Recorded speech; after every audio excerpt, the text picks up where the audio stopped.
Ce n'est pas le manager à lui tout seul qui résoudra les problèmes de son équipe en période de difficulté. Le croire pourrait même faire beaucoup de tort à son entreprise. Alors que doit-il faire pour pouvoir bénéficier d'un soutien maximal de son entourage? Eh bien, s'en tenir à une règle de bon sens, il doit lui-même être exemplaire. Pour en parler, Nicolas Doucerin, président d'Acmen, spécialisé dans les projets de transformation des entreprises. Nicolas Doucerin, bonjour. Bonjour Thibault. L'exemplarité, c'est un concept vaste, peut-être un petit peu abstrait. Comment est-ce qu'elle se traduit au quotidien dans l'attitude du manager? C'est assez simple. Le manager doit adopter la même attitude envers ses collaborateurs que celle qu'il attend d'eux. C'est le principe même de l'exemplarité. C'est-à-dire être dynamique, volontaire, de bonne humeur, bref, être disponible. Et ce, quelles que soient les préoccupations qui peuvent l'accabler. Il s'agit bien au final d'inspirer des attitudes positives qui influeront sur le moral des équipes et donneront en retour au manager la force de combattre. On voit certains patrons en période difficile qui sacrifient une partie de leur salaire. Est-ce que vous, c'est une méthode de management que vous préconisez? Tout à fait Thibault, c'est même une certitude.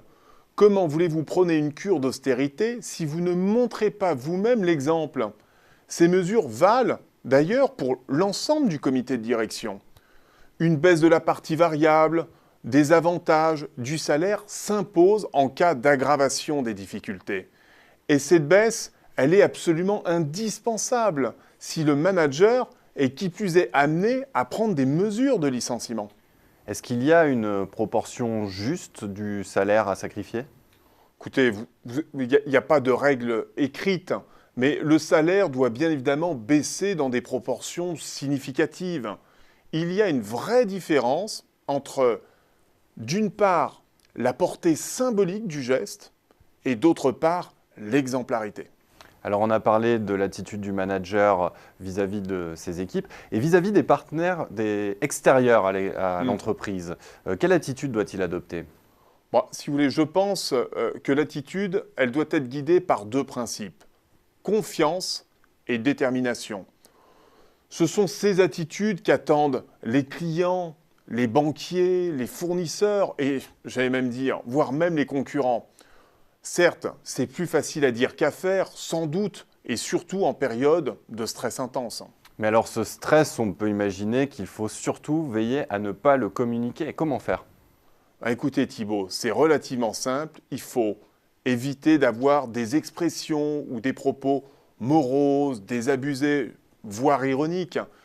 Ils risquent d'être interprétés un petit peu comme le signe prémonitoire de votre échec annoncé. C'est donc dur dans ces conditions d'espérer recevoir le soutien durable de vos partenaires. Et puis vous avez une autre règle d'or, c'est tout simplement bannir les réactions impulsives. Par exemple, à l'égard d'un client qui tarde à payer l'une de vos factures, une telle attitude est absolument rédhibitoire. Vous êtes donc en train de nous dire qu'un manager qui manquerait d'exemplarité, cela pourrait avoir des conséquences catastrophiques sur l'entreprise. Alors ça, c'est une certitude. C'est même sans doute le premier indicateur de son sens des responsabilités. C'est-à-dire de sa capacité à prendre la juste mesure des contraintes imposées par la crise économique. L'exemplarité, ça n'est pas qu'une exigence éthique, c'est aussi une nécessité éminemment pragmatique. C'est grâce à cette exemplarité que le manager va tirer un surcroît d'autorité d'une part et de légitimité d'autre part. Il va donc se renforcer pour orchestrer durablement le redressement de son entreprise ou bien de son entité. D'où l'importance de suivre vos précieux conseils. Nicolas Doucerin, merci beaucoup. Merci Thibault.